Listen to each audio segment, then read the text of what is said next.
तो दोस्तों हमने यहाँ पर यूपीएसआई से संबंधित आपकी मूल विधि, संविधान और साथ में आपके जीके जीएस के यहाँ टेस्ट लगाने वाले हैं और ये डेली क्लास आपकी होती है, याद रखिए। जय हिंद सभी को, जय हिंद, वंदे मातरम। चलो स्टार्ट करें। चलिए, तो पहला प्रश्न आपके सामने दिया गया है। कह रहा आपसे यहाँ पर निम्नलिखित में से किस सभ्यता हड़प्पा स्थल में बंदरगाह था? निम्नलिखित में से किस हड़प्पा स्थल में बंदरगाह था? मतलब यहाँ पर बताना है हड़प्पा स्थल में जो बंदरगाह था वो आपके कहाँ पर था। चलिए 41 का यहाँ पर जवाब दीजिए। यहाँ पर लैंग्वेज जो आपके दिए गए, कह सकते हैं क्वेश्चन पूछने का तरीका वो आपका गलत दिया है, लेकिन आपको जवाब देना है। यहाँ पर आपका सही कौन सा बनेगा? चलिए यहाँ पर जवाब आ रहे हैं, कह रहे इसका राइट आंसर आपका हो जाएगा हड़प्पा। कोई बता रहा है लोथल। भाई अलग अलग जवाब सबके कैसे आ रहे हैं? सबके जवाब अलग अलग कैसे हो रहे हैं? चलिए बिल्कुल सही है, सी नंबर आ गया है, बिल्कुल सही है। आपके जवाब को लॉक करते हैं। यहाँ पर जवाब जिसका आ रहा है सी, आपका लोथल आपका जवाब हो जाएगा। क्या हो जाएगा? लोथल आपका जवाब हो जाएगा। लोथल कहाँ पर था? तो लोथल हमने आपको बताया था भोगवा नदी है ना, गुजरात में पड़ती है कि नहीं पड़ती है? गुजरात में जो आपकी भोगवा नदी है, भोगवा नदी, ठीक है, वहां पर आपका लोथल है। ठीक है, उस समय का सबसे बड़ा बंदरगाह जो था हड़प्पा समय में, यही आपका बंदरगाह हुआ करता था। ठीक है, याद रहेगा। चलिए आगे बढ़ते हैं। प्रस्ताव से पूछा गया है, कह रहे किस सम्राट ने अपनी राजधानी दिल्ली से दौलताबाद के लिए स्थानांतरित की थी? चलिए जवाब दीजिए, किस सम्राट ने अपनी राजधानी दिल्ली से दौलताबाद के लिए स्थानांतरित की थी? चलिए 42 को ऑप्शन आ रहे हैं बी नंबर, 42 को ऑप्शन बी आ रहा है। चलिए सभी का जवाब बी आ रहा है, तो चलिए बिल्कुल सही जवाब है। यहाँ पर आपके ऑप्शन को लॉक कर देते हैं। यहाँ पर जवाब आ रहे हैं बी नंबर। चलिए बिल्कुल सही जवाब है। यहाँ पर आपका हो जाएगा मोहम्मद बिन तुगलक। ठीक है, मोहम्मद बिन तुगलक ने अपनी राजधानी दिल्ली से दौलताबाद के लिए स्थानांतरित की थी, है ना, याद रहेगा। अच्छा, ये कौन वंश का था? तो आपके तुगलक वंश का महान, आप कह सकते हैं काफी अच्छा शासक था, लेकिन इसकी किस्मत साथ नहीं दे रही थी, है ना। चलिए और आगे आते हैं। प्रश्न से अगला पूछा गया है कि वर्ष 1948 में, सॉरी माफ करिए, वर्ष 1498 में किस पुर्तगाली अन्वेषक ने यूरोप से भारत के लिए एक नए समुद्री मार्ग की खोज की? अन्वेषक मतलब क्या होते हैं? जो आपके यहाँ पर खोजबीन करते हैं, है ना। अन्वेषक मतलब होते हैं जो खोजबीन करते हैं, उनको अन्वेषक कहा जाता है। तो यहाँ पर 1498 में आपके कौन थे जिन्होंने समुद्री मार्ग की खोज की? तो सबका जवाब आ रहा है ए नंबर। तो आपका जवाब बिल्कुल सही है। आपके कौन थे? Vasco D gamma. Vasco D gamma कौन यात्री थे? तो आपके पुर्तगाली यात्रा थे, है ना। और भारत में जो आपके आए थे, कहाँ पर आके आए थे? तो आपके केप ऑफ गुड होप। कहाँ पर आए थे? केप ऑफ गुड होप में आपके आए थे। मतलब केप ऑफ गुड होप होते हुए, अफ्रीका से होते हुए आपके भारत में, आपके कोच्चि में आकर बस गए थे, है ना। कोच्चि में आ गए थे। वहां पर एक राजा थे जमोरिन ने यहाँ पर काफी स्वागत किया था। आगे बढ़ते हैं। प्रश्न आपसे अगला पूछा गया है, संविधान सभा के पहले अस्थायी अध्यक्ष कौन थे? संविधान सभा के पहले अस्थायी अध्यक्ष कौन थे? और याद रखिएगा, पहले अस्थायी अध्यक्ष यहाँ पर जवाब आ रहा है, कह रहे ऑप्शन डी। चलिए ऑप्शन आपका डी आ रहा है, तो बिल्कुल सही है, डॉक्टर सच्चिदानंद सिन्हा। डॉक्टर सच्चिदानंद सिन्हा, जो कि यहाँ पर याद रखिए कब? तो आपकी 9 दिसंबर 1946 की जो पहली बैठक हुई थी, इसे बोला जाता है उद्घाटन समिति। क्या बोला जाता है? उद्घाटन समिति भी बोला जाता है, क्योंकि 9 दिसंबर 1946 को ही संविधान का क्या हुआ था? उद्घाटन हुआ था। तो यहाँ पर याद रखिए अस्थायी आपके थे डॉक्टर सच्चिदानंद सिन्हा। ठीक है, चलिए अगला प्रश्न आपसे पूछा गया है, निम्नलिखित में से किस असम, मेघालय, त्रिपुरा, मिजोरम के 4 पूर्वोत्तर क्षेत्रों में या राज्यों में जनजातीय क्षेत्रों के प्रशासन का विशेष प्रावधान किया गया है? ये पॉइंट हमने आपको परिचय हो जाएगा। AMTM मतलब ये 4 राज्य हैं जिनमें जनजातीय क्षेत्रों के बारे में विशेष प्रावधान किए गए हैं। चलिए जवाब आ रहे हैं, कह रहे हैं ऑप्शन आपको लॉक करना है डी को। बिल्कुल सही जवाब है। 6वीं अनुसूची में, किसमें? 6वीं अनुसूची में इनके बारे में विशेष प्रावधान आपके किए गए हैं। आगे बढ़ते हैं। प्रस्ताव से पूछा गया है, हमारे संविधान के अनुसार भारत जो आपका है, ये कैसा आपका राष्ट्र है? भारत जो आपका राष्ट्र है, किस प्रकार राष्ट्र है? धार्मिक राष्ट्र है, या धर्मनिरपेक्ष राष्ट्र है, या पूंजीवाद है, या एक धनिक तंत्रवादी है? चलिए ऑप्शन दे रहे हैं, कह रहे हैं ऑप्शन आपका बिल्कुल सही है। याद रखिए हमारे संविधान के अनुसार जो आपका भारत है कैसा है? धर्मनिरपेक्ष है। यहाँ पर ऐसा नहीं है कि आपको ये धर्म नहीं मानना है, वो धर्म नहीं मानना है ना। तो ऐसा कुछ नहीं है, अपने अनुसार आप धर्म मान सकते हैं। तो आपका जवाब कौन सा हो जाएगा? बी हो जाएगा, धर्मनिरपेक्ष आपका राष्ट्र है। आगे बढ़ते हैं। प्रश्न से पूछा गया है, यदि किसी जनजाति को अनुसूचित जनजाति की सूची से निकालना हो तो ऐसा करने की जो शक्ति है वो किसे प्रदान की गई है? की सूची से अगर निकालना है किसी भी जनजाति को अनुसूचित जनजाति की सूची निकालना है, तो ऐसी स्थिति में क्या करेंगे? चलिए यहाँ पर कह रहे हैं राष्ट्रपति यहाँ पर होंगे, तो आपका जवाब बिल्कुल सही है। यहाँ पर कौन कर सकते हैं, तो आपके संसद, याद रखिएगा इसका जवाब जो बनेगा वो आपका संसद बनेगा। यहाँ पर देखिए किसी जनजाति को अनुसूचित जनजाति की सूची से निकालना हो तो ऐसा करने की जो शक्ति प्राप्त है वो आपकी प्राप्त है किसे, तो संसद को प्राप्त है। इसका राइट आंसर आपका जाएगा बी नंबर, आपके संसद में। आर्टिकल आपको दिया गया है कौन सा, आर्टिकल 342 के सेकंड में ये आपका प्रावधान किया गया है, ठीक है, ये प्रावधान आपका किया गया है। चलिए आगे बढ़ते हैं, प्रश्न से अगला पूछा गया है, कह रहे निम्नलिखित में से लोकसभा की प्रथम महिला अध्यक्ष का नाम बताना है। लोकसभा की प्रथम महिला अध्यक्ष इनमें से कौन सी थी। चलिए तो यहां पर जवाब आ रहे हैं, कह रहे हैं लोकसभा की पहली महिला यहां पर पूछा है, तो भाई मीरा कुमार है ना। सबका जवाब बिल्कुल सही है, आपका जवाब मीरा कुमार ही बिल्कुल सही हो जाएगा। मीरा कुमार आपकी है, मीरा कुमार, ठीक है। ये आपकी कब बनी थी, तो आपकी 15वीं लोकसभा के दौरान आपकी 2009 से जो आपका चली थी और 2014 तक इनका शासन आपका चला था, ठीक है। चलिए आगे बढ़ते हैं, प्रश्न आपसे अगला है, निम्नलिखित में से किस राज्य में मैंग्रोव वन का सबसे बड़ा अधिक क्षेत्र है। मैंग्रोव वन आपसे पूछा है। मैंग्रोव वन को हम लोग दलदली क्षेत्र भी कहते हैं, मतलब दलदली वन भी कहते हैं, क्योंकि यहाँ पर पानी क्या होता है, हमेशा भरा होता है। ये आपका क्षेत्र कौन सा है, तो 49 का ऑप्शन आपका जवाब यहाँ पर डी हो जाएगा, बंगाल क्षेत्र है, ठीक है। आपने सुंदरवन के डेल्टा में आपने सुना होगा सुंदरी वन, है ना, वैसे ही आपके वृक्ष आपके भी है बंगाल में, मैंग्रोव वन कहते हैं, जो हमेशा क्या होता है पानी में डूबे होते हैं, दलदली क्षेत्र में होते हैं, उनको मैंग्रोव वन के नाम से जानते हैं, जो कि सबसे ज्यादा भारत में कहाँ पर है, तो आपके बंगाल में है, और आपके यहाँ पर कह सकते हैं गुजरात में भी है ना, लेकिन मैक्सिमम कहाँ पर है, तो पश्चिम बंगाल में है। चलिए आगे बढ़ते हैं, प्रश्न आपसे पूछा है, इनमें से कौन सा एक भारतीय बैंक नहीं है। इनमें से कौन एक भारतीय बैंक नहीं है, axis bank, HDFC bank, ICICI bank, या इनमें से आपका एचएसबीआई, कौन सा आपका होगा। चलिए डी नंबर आ रहे हैं, कह रहे डी नंबर आपका होगा, तो यहाँ पर डी बिल्कुल सही जवाब है। यहाँ पर याद रखिएगा ऑप्शन आपका बने कौन सा, डी, एचएसबीसी, कौन सा आपका है, एच, और यहाँ पर आपका एस, फिर आपका कौन, बी, और आपका सी। ये बैंक आपका भारतीय बैंक नहीं है, ठीक है, भारतीय बैंक आपका नहीं है। अदर आपके सभी क्या हैं, आपके भारतीय बैंक है। ये जो आपका बैंक है वो कैसा है, तो आपका विदेशी बैंक है। कैसा है भाई, विदेशी बैंक है, ठीक है। चलिए आगे बढ़ते हैं, प्रश्न आपसे अगला पूछा गया है, कौन सा नियम यह कहता है कि बुरा पैसा संचरण में अच्छा पैसा बाहर करता है। कौन नियम कहता है कि, कौन सा नियम यह कहता है कि बुरा पैसा संचरण में अच्छा पैसा बाहर करता है ना। आप अगर बुरी संगत आप पड़ जाएं तो आपके पास जो अच्छा पैसा भी होता है वो भी चला जाएगा। तो बात तो वही हो गई ना घुमा फिरा के, तो आपका जवाब हो जाएगा, ये नियम था ग्रेसम ने नियम दिया था। किसने, तो आपके ग्रेसम का ये नियम है। ऑप्शन आपका यहाँ पर सी हो जाएगा, ठीक है ना, कि बुरा पैसा संचरण में अच्छा पैसा बाहर चला जाता है, ठीक है। आगे बढ़ते हैं, प्रश्न आपसे अगला पूछा गया है, निम्नलिखित में से कौन सी संस्था वर्ल्ड बैंक के नाम से भी जानी जाती है। वर्ल्ड बैंक के नाम से जाने जाने वाली ये आपकी संस्था कौन सी है। तो वर्ल्ड बैंक के यहाँ पर जवाब आ रहे हैं, कह रहे हैं ऑप्शन आपको जवाब करना है, ए आपका ए नंबर या सभी, ए नंबर हो जाएगा या सभी हो जाएगा। चलिए 52 का जवाब सी आ रहा है, कह रहे हैं इसका ऑप्शन सी होगा।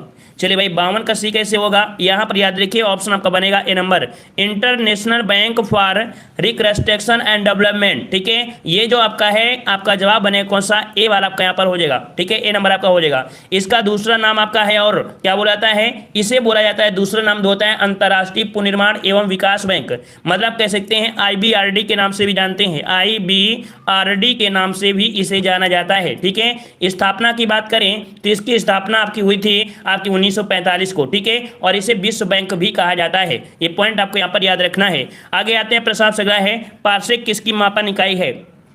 पार्षिक किसकी मापन इकाई है, तो सबका जवाब आ रहा है, कह रहे इसका लॉक करिए ऑप्शन। चलिए बताइए कौन से ऑप्शन को लॉक करना है, कौन से ऑप्शन को लॉक करना है। चलिए 53 का ऑप्शन यहाँ पर कह रहे हैं बी नंबर, 53 का ऑप्शन कह रहे हैं बी नंबर। तो याद रखिए 53 का ऑप्शन बी बिल्कुल सही है। याद रखिएगा पार्षिक जो खगोलीय दूरी की आपकी मापन है, मतलब यहाँ पर कह सकते हैं ये दूरी मापने की जो होती है वो पार्षिक सबसे बड़ी इकाई होती है। क्वेश्चन कभी कभी क्वेश्चन पूछा जाता है कि दूरी मापने की सबसे बड़ी इकाई इनमें से कौन सी है ना, तो आपका जवाब होता है पार्षिक। अच्छा कितनी दूरी होती है, ये जो आपकी पार्षिक दूरी होती कितनी है। याद रखिए इसकी जो दूरी होती है एक पार्षिक बराबर होता है 3.26 प्रकाश वर्ष, ठीक है, 3.26 प्रकाश वर्ष ये आपके होता है एक खगोलीय एक पार्षिक बराबर, ठीक है। आगे बढ़ते हैं, प्रश्न आपसे अगला पूछा गया है, का जो घनत्व होता है ये सर्वाधिक कब। चलिए यहाँ पर 54 का जवाब देना है। यहाँ पर पढ़ाई पर फोकस नहीं कर रहे हैं, काफ़ी लोग बातें कर रहे हैं, बातों पर फोकस कर रहे हैं। और यहाँ पर कह सकते हैं कि अगर बातों में ही आपको रिजल्ट मिल जाएगा, स्टार नहीं मिलेगा, है ना। बात करने से स्टार नहीं मिलेगा, मेहनत करने से स्टार मिलता है। लाइव आने का मतलब ये नहीं होता है कि लाइव में आप एक दूसरे से चटियाते रहो। लाइव का मतलब होता है कि फोकस करिए क्वेश्चन पर, नहीं निकल जाएगा हवा में, पता नहीं चलेगा स्टार कहाँ चल रहा है और आप लोग कहाँ चल रहे हो, ठीक है ना। चलिए यहाँ पर दिया पानी का घनत्व जो सर्वाधिक होता है, आपका जवाब बनेगा ऑप्शन सी, यहाँ पर 4 डिग्री सेंटीग्रेड, ठीक है, 4 डिग्री सेंटीग्रेड पर आपका होता है। सुना भी होगा कि जो आपके तालाब होते हैं, तालाब में मछलियां क्या होती हैं, सर्दियों में जो बर्फ जम जाती है लेकिन मछलियां जीवित रहती हैं। इसका भी कारण क्या होता है, क्योंकि 4 डिग्री सेंटीग्रेड नीचे का टेम्परेचर बना ही रहता है जहां पर मछलियां जमती नहीं है ना। तो जवाब क्या हो जाएगा, यहाँ पर सी हो जाएगा, 4 डिग्री सेंटीग्रेड पर आपका सर्वाधिक होता है। चलिए आगे पूछा गया है, यहां पर आपसे कह रहा है NaCl में होता है। NaCl मतलब जो सोडियम क्लोराइड है, उसमें जो आपका बंध होता है, ये किस प्रकार का बंध होता है, किस प्रकार बॉन्ड से आपके बने होते हैं। तो इनमें से आपका होता है कौन सा, आयनिक बंध होते हैं। क्या होते हैं, आयनिक बंध होते हैं। इसका राइट आंसर आपका जाएगा कि आपका आयनिक, मतलब यहाँ पर कह सकते हैं NaCl, Na में आपको होता है प्लस बंध होता है, और Cl में क्या होते हैं, तो आपके माइनस, आपके मतलब ऋणात्मक आपके आयन के साथ जुड़े होते हैं। जवाब यहाँ पर डी हो जाएगा। अगला प्रश्न आपका दिया है, एसिटिक एसिड को कहा जाता है। एसिटिक एसिड को क्या कहते हैं भाई, एसिटिक एसिड को क्या कहते हैं। यहाँ पर जवाब कौन सा हो जाएगा, तो आपने सुना होगा सिरका, सिरका हम सुना है ना, खटाई जानते हो ना, खटाई है ना, जो बोलते हैं खटाई, लेकिन वो जो रसा होता है उसे बोलते हैं सिरका। तो आपका जवाब कौन सा हो जाएगा, यहाँ पर बनेगा आपका डी, सिरका हो जाएगा, ठीक है ना। अगर हम आपसे बोलें कि सिरका का सूत्र क्या होता है, सिरका का सूत्र क्या होता है, तो CH3COOH, ये इसका सूत्र होता है, ठीक है। चलिए आगे बढ़ते हैं। प्रश्न आपसे अगला पूछा गया है, यहाँ पर आपसे कह रहा है बेरी बेरी रोग निम्नलिखित में से किसकी कमी के कारण होता है, बेरी के कारण होता है। चलिए 57 नंबर आपसे पूछा है, और यहाँ कि बेरी बेरी जो रोग होता है किससे होता है। यहाँ पर ऑप्शन आपको कंफ्यूज करने के लिए दिए हैं, लेकिन फिर भी आपको हार नहीं मानना है, आपको हार नहीं मानना है। और इसका जवाब बनेगा विटामिन B1, विटामिन B1 आपका है। इसका राइट आंसर आपका बी हो जाएगा, मतलब ऑप्शन जाएगा B1 होता है, ठीक है, B1 आपका हो जाएगा। और यहाँ पर कह सकते हैं जो आपका B1 है, ठीक है, जो यहाँ पर आपका B1 है, कह सकते हैं थायमिन की कमी से, कौन सी होती है, थायमिन की कमी से बेरी बेरी रोग आपका हो जाता है। आपका विटामिन B1 जो होता है कार्बोहाइड्रेट का उपापचन होता है, ठीक है। चलिए अगले प्रश्न का आते हैं। प्रश्न आपसे पूछा गया है, ट्रांसफार्मर इनमें से एक को छोड़कर बाकी सभी कार्य करते हैं। मतलब जो आपका ट्रांसफार्मर होता है ना, जो आपका ट्रांसफार्मर होता है वो 3 काम इनमें से करता है, लेकिन ये काम नहीं करता है। ये कौन सा काम है जो आपका ट्रांसफार्मर नहीं करता है, तो देखो ये क्या करता है, प्रत्यावर्ती वोल्टेज को बढ़ा सकता है, ठीक है ना। फिर कह रहा है धारा को बढ़ा सकता है, मतलब ये भी पॉइंट आपका कहीं ना कहीं, ये भी पॉइंट आपका यहाँ पर सही है, ठीक है ना। तीसरा आपका यहाँ पर तीसरा आपका दिया गया है कि प्रत्यावर्ती ऊर्जा को बढ़ा सकती है। भाई ऊर्जा से क्या लेना देना, यहाँ पर ऊर्जा से कोई लेना देना नहीं होता है ना, यहाँ पर धारा से मतलब होता है। तो आपका सी नंबर जो आपका है ये यहाँ पर आपका गलत हो जाएगा, ठीक है। आगे बढ़ते हैं। प्रश्न से पूछा गया है, भाई इतने लोग जुड़े, एक बार कर दें तो कोई दिक्कत नहीं होगी, और थोड़ा सा यहाँ पर एनर्जी आपको भी मिलेगी और एनर्जी हमें भी मिलेगी, है ना। आप लोग तो सोचते हो कथा जब खत्म हो जाए तब लाइक करें, और अगर आपको चंदा मिनट ज़्यादा मिल जाए तो आप लाइक करेंगे, वरना लाइक नहीं करेंगे। ऐसे ही होता है ना, बोलते हैं ना कि हमें चंदा मिनट कम मिला है, भाई हमें तो पंजीरी पूरी दे दिया है। तो ऐसा तो नहीं, हम तो बांट सभी को रहे हैं, बराबर बांट रहे हैं, तो आपका भी फर्ज बनता है ना, क्यों। चलिए यहाँ पर आपसे अगला क्वेश्चन दिया है, सब लोग लाइक कर दिया करिए, कहते ही क्या परेशानी होती है। चलिए निम्नलिखित में से 1 किलोबाइट के तुल्य होता है। 1 किलोबाइट, यहाँ पर 1 किलोबाइट समझ रहे हो, मतलब 1 KB, 1 KB। आप लोग नेट चलाते हो, आप लोग नेट चलाते हो। यहाँ पर पूछा है कि 1 KB बराबर जो आपका होता है, KB बराबर जो आपका होता है वो किसके बराबर होता है, किसके बराबर होता है। तो ये आपका होता है कितने, तो 1024 बाइट्स के होता है, 1024 बाइट्स को होता है। यहाँ पर जवाब हो जाएगा कौन सा, डी आपका हो जाएगा, ठीक है। आगे आते हैं। प्रश्न आपसे पूछा गया है कि दशमलव संख्या 106 को द्विपदी में परिवर्तित करना है। हमने आपको इस प्रश्न को कल भी बताया था कि इस संख्या को आपको भाग देते रहना है ना, इस संख्या को आपको भाग देते रहना है। जब भाग दोगे तो कुल मिला के कटती चली जाएगी और अपोजिट बन के आएगी, तब इसका जवाब जो बनेगा 60 में वो आपको कौन सा बन जाएगा, बी नंबर। इसका जवाब बी होगा, ठीक है। कल वाला वीडियो देखिएगा, वहां पर हमने आपको बता दिया था भाग देकर भी, ठीक है, और कहा भी था, अच्छे से पढ़ लीजिए। चलिए अगला प्रश्न आपका दिया है, आंवले का सर्वाधिक उत्पादन करने वाला जिला कौन सा है। आंवले का सर्वाधिक उत्पादन जो करता है वो जिला कौन सा है। चलिए, तो आंवला दिया है जौनपुर, प्रतापगढ़, रायबरेली और आपका सुल्तानपुर। आपका जवाब आ रहा है यहां पर, कह रहे हैं ऑप्शन बी को लॉक करिए। तो चलिए आपके ऑप्शन बी को लॉक करते हैं, बिल्कुल सही है। प्रतापगढ़ जो आपका है वो आपके आंवले के उत्पादन के लिए। आपका अगला क्वेश्चन है, पेरियार नेशनल पार्क किस पर्वत श्रृंखला में है? पेरियार पूछा है, पेरियार, और पेरियार से आपको पता चलना चाहिए कि जो भी पेरियार संबंधित होते हैं वो आपके कहाँ होते हैं, तो आपके केरल में। कहां पर होते हैं? केरल में। अब ये बताइए कि केरल में कौन सी इनमें से आपकी पर्वत हो जाएगी, मतलब केरल वाला ऑप्शन कौन हो जाएगा, तो आपकी पश्चिमी घाटी में। कहां पर? पश्चिमी घाट में आपका केरल है, तो आपका जवाब कहां पर हो जाएगा? ऑप्शन डी जाएगा, आपके पश्चिमी घाट में ही तो है ना, पूर्वी घाट में तो नहीं है ना। ये कहां पर आपका? यहां पर है, तो जवाब डी हो जाएगा, पश्चिमी घाट। ठीक है, चलिए आगे बढ़ते हैं। प्रश्न आपसे पूछा है, गिद्धा किस राज्य का लोक नृत्य है? गिद्धा किस राज्य का लोक नृत्य है? यहां पर जवाब देना है 63 का सही जवाब कौन सा बनेगा? राजस्थान, उत्तर प्रदेश, पंजाब, बिहार। तो आपका जवाब आ रहा है, कह रहे हैं इसको लॉक करिए। कह रहे हैं सर इसके ऑप्शन को लॉक करिए, सी नंबर। चलिए हम आपके ऑप्शन को लॉक करते हैं। सभी लोग सहमत हैं कि नहीं सहमत हैं? सभी लोग सहमत हैं। चलिए, तो यहाँ पर आपका जवाब बिल्कुल सही हो जाएगा, यहाँ पर आपका सी सही हो जाएगा। ठीक है ना। चलिए यहाँ पर आपसे अगला पूछा गया है, कह रहा है आलू में ब्लैक हर्ट किसके कारण होता है? आलू में आप लोग देखते हैं कि यहाँ पर कभी कभी हरा हरापन आपका हो जाता है ना, तो यहाँ पर आलू में जो ब्लैक हर्ट आपका रोग होता है ये किसकी कमी से होता है? यहाँ पर कमी कौन सी होती है? तो उसमें याद रखिएगा, अगर ऑक्सीजन की कमी हो जाए, ऑक्सीजन की अगर कमी हो जाती है तो आलू में क्या होता है? ब्लैक हर्ट रोग हो जाता है। आप लोग देखा होगा कि बारिश के समय में, मतलब अगर जो आपकी आलू होती है ना, बारिश के पहले अगर खोद ली जाए तो किसान खुश रहते हैं, लेकिन भाई खोदने से पहले अगर आलू में बारिश हो गई तो कहना कह सकते हैं उसमें क्या होती है? पपड़ी जम जाती है, जिससे क्या होती है? ऑक्सीजन नहीं जा पाती है, तो वो आलू क्या हो जाती है? हरी हो जाती है ना। तो यहाँ पर याद रखिए ऑप्शन आपका सी हो जाएगा कि भंडारण में आपकी O2 कमी। कुल मिला के इस प्रकार से समझना है। ठीक है, आगे बढ़ते हैं। प्रश्न आपसे अगला पूछा गया है, कह रहा है आपसे यहाँ पर एक एक्ट आपको दिया गया है। ठीक है, इंडेफिनेटिव ऑफ पर्सनल एक्ट, मतलब कैदी शिनाख्त अधिनियम की धारा 4 व 6 के अधीन अपराध का विचारण कौन करता है? देखिए आपके पास धारा दिया गया है कैदी शिनाख्त, और धारा कौन सी है? धारा 4 है और धारा 6 है। इसके अधीन जो आपका अपराध होता है उसका विचारण जो करता है वो कौन करता है? ऐसे विचार जो करता है कौन करता है? मजिस्ट्रेट के प्रथम श्रेणी में, मजिस्ट्रेट के द्वितीय श्रेणी में, कार्यपालक मजिस्ट्रेट में, या जिला मजिस्ट्रेट में? कौन सा आपका हो जाएगा? तो आपका जवाब हो जाएगा मजिस्ट्रेट की प्रथम श्रेणी में इसका जो विचार होता है कौन करता है? तो मजिस्ट्रेट की प्रथम श्रेणी में इसका लॉ कौन सा हो जाएगा? कौन सा? ए आपका हो जाएगा। आगे बढ़ते हैं। प्रश्न आपसे अगला पूछा गया है, सोनभद्र जिले को स्पर्श करती हैं, सोनभद्र जिले को स्पर्श करती हैं। बताइए भाई, सोनभद्र जिले को जो स्पर्श करती हैं वो आपकी कौन से करती हैं? 66 नंबर आपको जवाब देना है। यहाँ पर सही जवाब कौन सा बन जाएगा?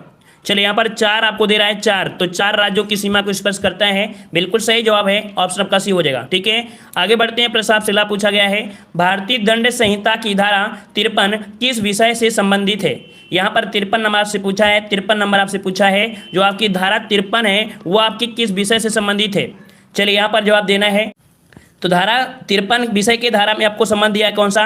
67 का ऑप्शन कौन सा बनेगा? यहाँ पर जो आपका डी हो जाएगा, यहाँ पर आपका दंड हो जाएगा। ठीक है, और ऐसे लोग कभी जीवन में सफल नहीं होते हैं, ऐसे लोग जीवन में कभी सफल नहीं होते हैं। जहाँ पर पढ़ो वहाँ पर कर सकते हैं, ऐसे लोग कभी नहीं होते हैं। ठीक है, दुआएं केवल करने से कुछ नहीं होता है, किसी के पैर छूने से कुछ नहीं होता है। अपनी आत्मा को बदलो, ऑटोमेटिक देश बदल जाएगा। चलिए यहाँ पर दिया है, निम्न अपराधों में से किस अपराध के लिए भारतीय दंड संहिता के तहत मृत्यु दंड संभावित है? चलिए ये बताइए, यहाँ पर दिया है भारतीय दंड संहिता के तहत मृत्यु दंड, और मृत्यु दंड जो आपके संभावित है मतलब ये आपकी होती है कौन सी धारा है? चलिए यहाँ पर धारा दिया है, तो 68 का ऑप्शन कौन सा हो जाएगा? चलिए 68 नंबर आपका दिया है, तो याद रखिएगा यहाँ पर कुछ ऑप्शन इस प्रकार से दिए गए हैं। यहाँ पर ऑप्शन आपको इस प्रकार से दिए गए हैं, थोड़ा सा ये पे छोटा करना पड़ेगा तब आपको समझ में आएगा। ठीक है ना। यहाँ पर दिया है धारा 122, कह रहा है धारा 122 भारत सरकार के विरुद्ध युद्ध छेड़ने के उद्देश्य से हथियार जमा करना, लोग इत्यादि जुटाना। ये आपको दिया गया है, आपके धारा किस में बोला गया है? 122 में दिया गया है ना, 122 दिया है। तो भाई 122 में ऐसा नहीं है, ये जो आपका दिया गया है आपके 100 कह सकते 122 में नहीं है, यहाँ पर 122 में आपका 10 साल की यहाँ पर सजा का प्रावधान आपका कर सकते हैं। दूसरा दिया है 194 नंबर, एक झूठे साबुत मतलब ऐसे झूठे साबुत गणना या पेश करना जिससे किसी व्यक्ति को मृत्युदंड हो सके, जिनकी वजह से किसी निर्दोष व्यक्ति को अपराधी ठहरा सके, उसे मृत्युदंड की सजा दे सकते हैं। इसका जो ऑप्शन है वो आपका 194 वाला जो आपको दिया है, ये यहाँ पर आपका पॉइंट आपका सही है, इसका ऑप्शन बी सही है। ठीक है, कौन सा? बी नंबर आपका सही होगा, इसका सॉरी माफ करिए, मतलब बी जो आपका है वो आपका होगा सिर्फ बी। ठीक है, क्या हो जाएगा, सिर्फ बी होगा, सिर्फ बी, मतलब इसका ऑप्शन बी सही है, सिर्फ बी। ठीक है, मतलब जो ये वाला बी है, समझ रहे हो ना हमारी बात, बी आपका जो है ये आपका है। ठीक है, लेकिन लगाना कहाँ पर है, ये वाला आपको लगाना है। ठीक है, चलिए आगे आते हैं। प्रश्न आपसे अगला पूछा गया है, यहाँ पर आपका एक प्रतीक दिया है। देखो ये प्रतीक दिया है, ये किस प्रकार का प्रतीक है। इस प्रकार के वीडियो हमने अपलोड भी किया था और जल्दी एक वीडियो आपको फिर से दे देंगे इसी प्रकार का। यहाँ पर बताइए कि प्रतीक जो आपका है कैसा प्रतीक है, किसको इंगित करता है। चलिए अच्छा, यहाँ पर कुछ ऑप्शन भी दिए हैं, चलिए ऑप्शन को भी देख लेते हैं। यहाँ पर 70 नंबर आपको दिया गया है, तो यहाँ पर देखिए कह रहा है कि बाएं से आ रहे वाहनों को रास्ता दें, या गोल रास्ता है, या सभी दिशाओं में वाहन आ रहे हैं, या आगे रास्ता घूमकर है, या आगे रास्ता घूमकर है। चलिए तो यहाँ पर जवाब हो जाए कौन सा, यहाँ पर कह रहे हैं ऑप्शन गोल चक्कर। गोल चक्कर होगा क्या भाई, गोल चक्कर, सभी दिशाओं से वाहन आ रहे हैं, बाएं देखो रास्ता, गोल रास्ता, भाई गोल रास्ता गोल नहीं होती, ये समझिए गोल रास्ता नहीं होती है। रास्ता गोल होती है क्या, नहीं होती है ना, चौराहा वगैरह होता है, तो यहाँ पर आपको देगा कि आगे चौराहा है, मुड़ना है, ऐसा होता है। तो यहाँ पर आपका जवाब कौन सा, आगे रास्ता घूमकर है, आगे रास्ता घूमकर है। जब ना कभी चौराहे में तो यहाँ से गाड़ी जाती है, बोलती है यहाँ पर घूमकर आपको जाना है, मतलब यहाँ पर आगे रास्ता घूमकर है। ठीक है, आगे बढ़ते हैं। प्रश्न आपसे अगला पूछा गया है, निम्नलिखित में से कौन सूचना का अधिकार आरटीआई अधिनियम के अंतर्गत सूचना प्राप्त नहीं कर सकता है। देखो हमने आपको सूचना से संबंधित आपको क्वेश्चन दिया भी था, तो यहाँ पर आपको दिया गया है कौन सूचना का अधिकार मतलब आरटीआई अधिनियम के अंतर्गत सूचना प्राप्त नहीं कर सकता है। ए नंबर कह रहा है भारत में नियमित कंपनी, और बी दे रहा है कि गैर सरकारी संगठन, और सी दिया है विदेशी। यहाँ पर कौन सा हो जाएगा, यहाँ पर आपका कौन सा हो जाएगा, तो याद रखिएगा यहाँ पर अधिनियम के अंतर्गत सूचना प्राप्त नहीं कर सकता है। चलिए यहाँ पर जवाब कह रहे हैं डी होगा, यहाँ पर कह रहे हैं आपके ए और बी होगा। चलिए तो यहाँ पर आपके अंतर सूचना प्राप्त नहीं कर सकता है 71 का ऑप्शन। तो यहाँ पर देखिए ए और बी और सी क्या बनेगा, 71 में आपका हो जाएगा कौन सा, ए और बी और सी तीनों हो जाएंगे, और हो जाएंगे बिल्कुल है यहाँ पर आपका ए और बी। देखो हमने आपको बताया था कि जो सूचना का अधिकार आया था 2005 में, कब आया था, 2005 में लागू हुआ था, और यह कानून भारत के सभी नागरिकों को सरकारी फाइलें, रिकॉर्ड आदि जो दर्ज हैं उनके सूचना को देखने और उसे प्राप्त करने का अधिकार देता है। अब पहले जम्मू कश्मीर कोई अधिकार नहीं था, लेकिन अब है, तो यहाँ पर जवाब कौन हो जाएगा, यहाँ पर आपका बी हो जाएगा। ठीक है ना, बी नंबर आपका हो जाएगा यहाँ पर आपका ए बी और सी।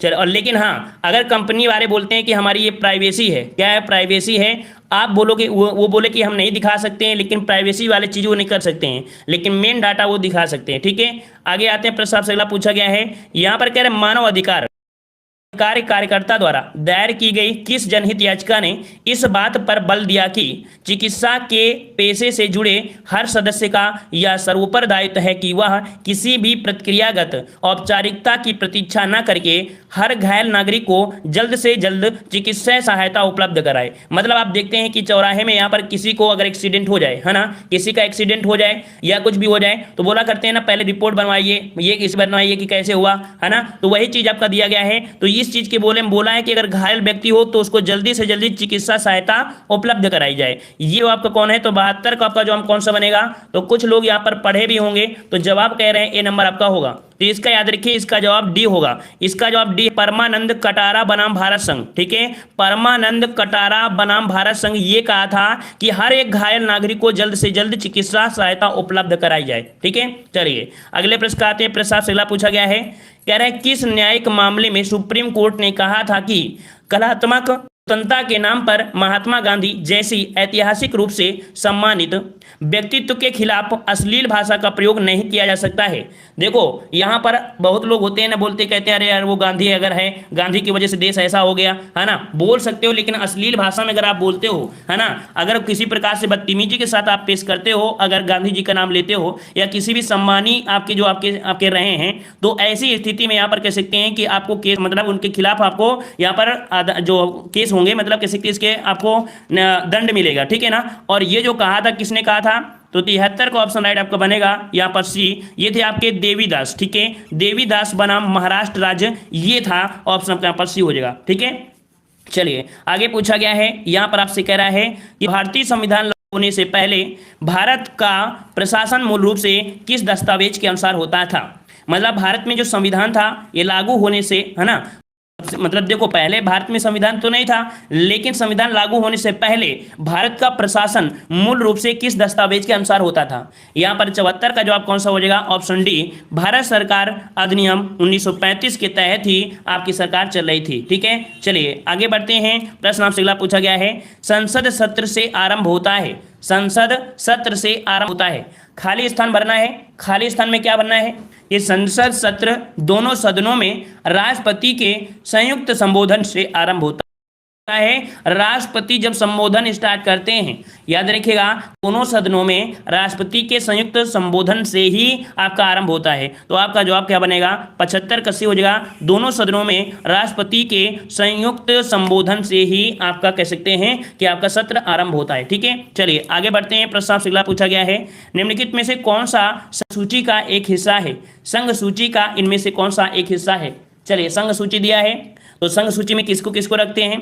तो देखो संघ सूची में रखते हैं आपका, देखो खाद्य पदार्थों का अपमिश्रण, ये इसका आपका नहीं है। इसमें से जो आपका दिया है औद्योगिक, है ना, जो आपके औद्योगिक संघ आपके कर्मचारी होते हैं, इनका जो विवाद होता है ये आपका रखते हैं किसमें? संघ सूची का एक हिस्सा है। याद रखिए संघ सूची का हिस्सा कौन है? औद्योगिक संघ के कर्मचारियों संबंधी जो विवाद हैं वो आपके होते हैं संघ सूची का एक हिस्सा होता है। ठीक है, संघ मतलब होता है उसका जो आपका कानून जो बनते हैं, नियम बनते हैं, वो आपकी केंद्र सरकार के द्वारा आपके बनते हैं। ठीक है, अगला प्रश्न आपका दिया है कि बाबा गुरु नानक अंतर्राष्ट्रीय विश्वविद्यालय की स्थापना कहाँ की जा रही है? चलिए यहाँ पर जवाब देना है। चलिए यहाँ पर कह रहे हैं बाबा गुरु नानक अंतर्राष्ट्रीय विश्वविद्यालय की स्थापना कहाँ की जा रही है? 77 का ऑप्शन कौन सा बनेगा? यहाँ पर ऑप्शन आपका बनेगा कौन सा? डी नंबर आपका हो जाएगा ननकाना साहिब। क्या हो जाएगा? ननकाना साहिब हो जाएगा। डी नंबर अब ननकाना साहिब में है। ठीक है, चलिए आगे बढ़ते हैं। प्रश्न आपसे अगला पूछा गया है, कह रहा है किशोर, हाँ देखो यहाँ पर एक प्रैक्टिस सेट हमने यहाँ पर सॉल्व कर दिया। दूसरा प्रैक्टिस सेट आपका आ गया है, किशोर न्याय अधिनियम 2000 में जिन बच्चों पर कोई अपराध किए जाने का आरोप है उन्हें क्या कहा जाता है? देखिए यहाँ पर एक अधिनियम बना था 2002 में, सन 2000 में। ठीक है, सन 2000 में क्या था आपका? किशोर न्याय अधिनियम सन 2000 में जिन बच्चों पर कोई अपराध किए जाने का आरोप है उन्हें क्या कहते हैं? तो ऐसे बच्चों पर जिन पर अपराध किया गया है, तो ऐसे बच्चों को क्या कहते हैं? यहाँ पर जवाब देना है। सही जवाब कौन सा बनेगा? तो ऐसे जो आपके बच्चे होते हैं, याद रखिए इनको बोलते हैं संरक्षा की आवश्यकता वाला किशोर। क्या बोलते हैं? संरक्षा की आवश्यकता वाला किशोर बोलते हैं। यहाँ पर जवाब हो जाएगा कौन सा? बी आपका हो जाएगा। ठीक है, आगे बढ़ते हैं। प्रश्न आपसे अगला पूछा गया है, यहाँ पर आपसे कह रहा है किशोर न्याय बोर्ड के संबंध में उपबंध करती है। मतलब जो किशोर न्याय है, किशोर न्याय बोर्ड है, वो किस धारा में है? ये किस धारा में है? ये धारा कौन सी है? तो धारा हो जाएगी 4। कौन सी हो जाएगी? धारा हो जाएगी 4, जो कि आपका अधिनियम संशोधन हुआ था 2006 संशोधन के तहत। ठीक है, आगे आते हैं। प्रश्न आपसे अगला पूछा गया है, यहाँ पर आपसे क्वेश्चन दिया गया है कि किशोर न्याय बोर्ड का गठन किया जाएगा।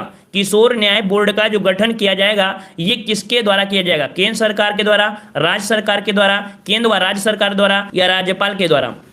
चलिए 4 नंबर आपका दिया है, तो 4 का ऑप्शन कौन सा हो जाएगा? बी, यहाँ पर राज्य सरकार के द्वारा। बी नंबर राज्य सरकार के द्वारा हो जाएगा। ठीक है, आगे बढ़ते हैं। प्रश्न आपसे अगला पूछा गया है, यहाँ पर कह रहा है जहां किशोर गिरफ्तार किया जाता है वहां पुलिस थाने के भार साधक अधिकारी द्वारा इसकी सूचना दी जाएगी।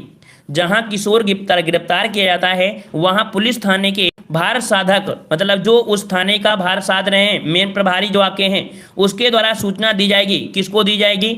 माता पिता को, संरक्षक को, परिवीक्षा अधिकारी को, या इन सभी को? तो किसको दी जाएगी? किसकी दी जाएगी? मतलब सभी को दी जा सकती है। ठीक है ना, ऐसा नहीं है कि उनको यहाँ पर आपकी गिरफ्तार कर लिया है और आप घर पे कोई बात भी ना दो, मतलब घर पर कोई सूचना भी ना दो, है ना। तो ऑप्शन कौन सा हो जाएगा? डी हो जाएगा। इन सभी को सूचना आपकी दी जाएगी। आगे बढ़ते हैं। प्रश्न आपसे अगला पूछा गया है, किशोर न्याय मतलब बालकों की देख रेख एवं संरक्षण अधिनियम 2000 के अंतर्गत किशोर या बालक के प्रति क्रूरता हेतु जो किशोर है या बालक है उसके लिए क्रूरता हेतु जो दंड का प्रावधान करती है वो आपकी कौन सी धारा में है? तो कोई भी आपका किशोर बालक है उसके प्रति अगर क्रूरता हेतु दंड का प्रावधान है तो भाई उसके लिए दंड का जो प्रावधान किया गया किस में किया गया है? तो ये धारा 23 में। ठीक है, आपका कौन है? धारा 23 के अंतर्गत क्रूरता हेतु दंड का प्रावधान है। ठीक है ना, यहाँ पर हो जाएगा, यहाँ पर आपका सी हो जाएगा धारा 23 में। आगे आते हैं। प्रश्न आपसे अगला पूछा गया है, यहाँ पर आपका कह रहा है किशोर या बालक के प्रति क्रूरता हेतु दंड दिया जाएगा। किशोर या बालक के प्रति क्रूरता हेतु दंड दिया जाएगा। तभी आप देखते हैं कि बालक को दंड है ना, ऐसी चीज होते हैं। तो आपको कितने दिन का होगा? 6 माह का केवल जुर्माना, 3 माह का कारावास या जुर्माना, या इनमें से दोनों हो सकते हैं। तो क्या हो सकता है भाई, यहां पर आपका जवाब क्या बनेगा, तो ऐसी स्थिति में कह सकते हैं आपका ऑप्शन डी हो जाएगा। ए और बी दोनों हो सकते हैं, मतलब 6 माह का कारावास भी हो सकता है, जुर्माना भी हो सकता है, इन दोनों में कोई भी आपका हो सकता है या दोनों भी हो सकते हैं, ठीक है ना। चलिए अगले प्रश्न को आते हैं। प्रश्न आपसे अगला पूछा गया है, कह रहा है भीख मांगने के प्रयोजनार्थ किसी बालक या किशोर को नियोजित करने के लिए दंड हो सकता है। बहुत लोग देखते हैं कि बहुत छोटे छोटे बच्चों को उठा ले जाते हैं और उनसे काम करवाते हैं, भीख मंगवाते हैं, है ना। और ऐसी स्थिति में अगर कानून के पास कहीं भनक भी पड़ जाती है तो उसके लिए यहाँ पर दंड भी आपका निश्चित किया गया है। और ये दंड जो होगा वो आपको किस प्रकार से मिलेगा, तो यहाँ पर 3 वर्ष का कारावास होगा और आपका जुर्माना भी होगा, ठीक है। 3 वर्ष कारावास होगा और आपका क्या होगा, जुर्माना आपको मिलेगा, ठीक है ना। ये जो आपका है धारा आपके किस में बोला गया है, धारा आपकी 24 में ये आपका प्रावधान किया गया है, ठीक है ना। आगे बढ़ते हैं। प्रश्न आपसे अगला पूछा गया है, यहाँ पर कह रहा है किशोर न्याय मतलब बालकों की देख रेख एवं संरक्षण अधिनियम 2000 में भीख मांगना को परिभाषित किया गया है। मतलब जो भीख मांगते हैं, है ना, इसको जो बोला गया है वो किस धारा में परिभाषित किया गया है, ये किस धारा में है, तो ये आपका धारा कौन सा है, तो 10 का ऑप्शन राइट आपको बन जाएगा ए नंबर, धारा 2 में। धारा 2 में आपको बोला गया है, वो भी धारा कौन सी, तो धारा 2 के बी में, ठीक है। धारा 2 के बी में आपको बोला गया है भीख मांगने को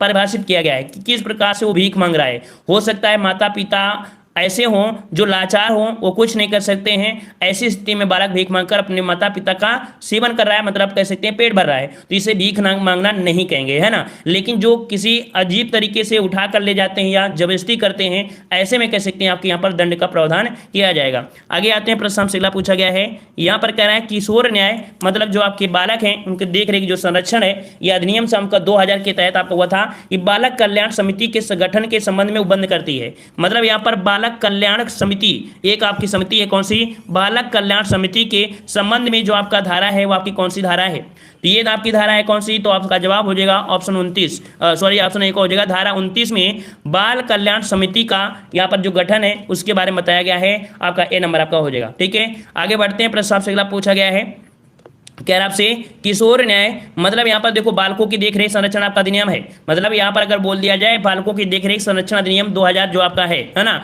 इसके अधीन समक्ष प्राधिकारी द्वारा दिए गए आदेशों से व्यथित व्यक्ति अपील कर सकता है। मतलब समझिएगा, कह रहा है 2000 के अधीन जो आपके कह सकते हैं समक्ष अधिकारी है, अधिकारी द्वारा दिए गए जो आपके आदेश हैं वो उनके आदेशों से व्यथित व्यक्ति अपील कर सकता है। किसको कर सकता है, तो वो करता है सेशन न्यायालय को। किसको करता है, सेशन न्यायालय द्वारा दिए गए जो आपके आदेश होते हैं उनके द्वारा किया जाता है। और सेशन न्यायालय जो भी आपका आदेश दे देंगे उनके बाद दूसरा कोई रिजल्ट नहीं होगा, मतलब दूसरा कोई आपका ऑप्शन नहीं होता है, मेन ऑप्शन आपका होता है सेशन न्यायालय, इसके बाद कोई भी आपका न्याय नहीं मिल सकता है। चलिए अगले प्रश्न आते हैं। प्रश्न आपसे अगला पूछा गया है, देखो आपकी ये धाराएं हैं, धाराएं कठिन होती हैं, है ना, धाराएं कठिन होती हैं, पढ़ना तो मजबूरी आपको है ना। चलिए यहाँ पर कह रहा है विशेष किशोर पुलिस इकाई के गठन संबंधित है।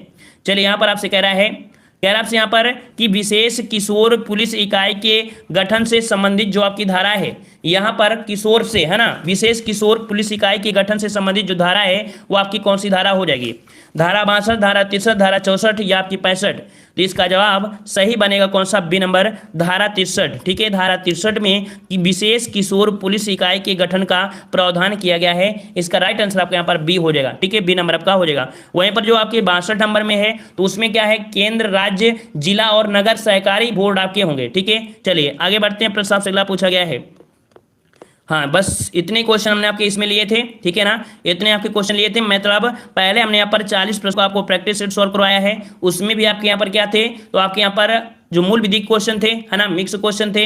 लास्ट में हमने यहाँ पर क्या था, लास्ट में हमने यहाँ पर लगभग 10 क्वेश्चन आपके यहाँ पर ऐड कर दिए हैं जो आपके चैप्टर वाइज आपके चल रहे हैं। पहला चैप्टर हमने कंप्लीट करा दिया है, दूसरा कंप्लीट करा दिया है, ये तीसरा चैप्टर आपका था कौन सा, आपके बालक से संबंधित, मतलब बच्चों के संरक्षण अधिनियम भी जो आपका विविध विधि का आपका प्रावधान है ना, तो मतलब 3 चैप्टर लगभग आपके कंप्लीट होते हैं, ठीक है ना। चौथा चैप्टर जो आपका होता है वो क्या होता है, तो आपकी मूल विधि का चौथा चैप्टर होता है अनुसूचित जाति अनुसूचित जनजाति अधिनियम 1989, ये आपका चौथा चैप्टर होता है जो कि आपको ये अधिनियम के बारे में कल आपको पढ़ना होगा। चलिए मिलते हैं नए वीडियो में, सभी को धन्यवाद। पसंद आए तो वीडियो को लाइक करिएगा, ठीक है।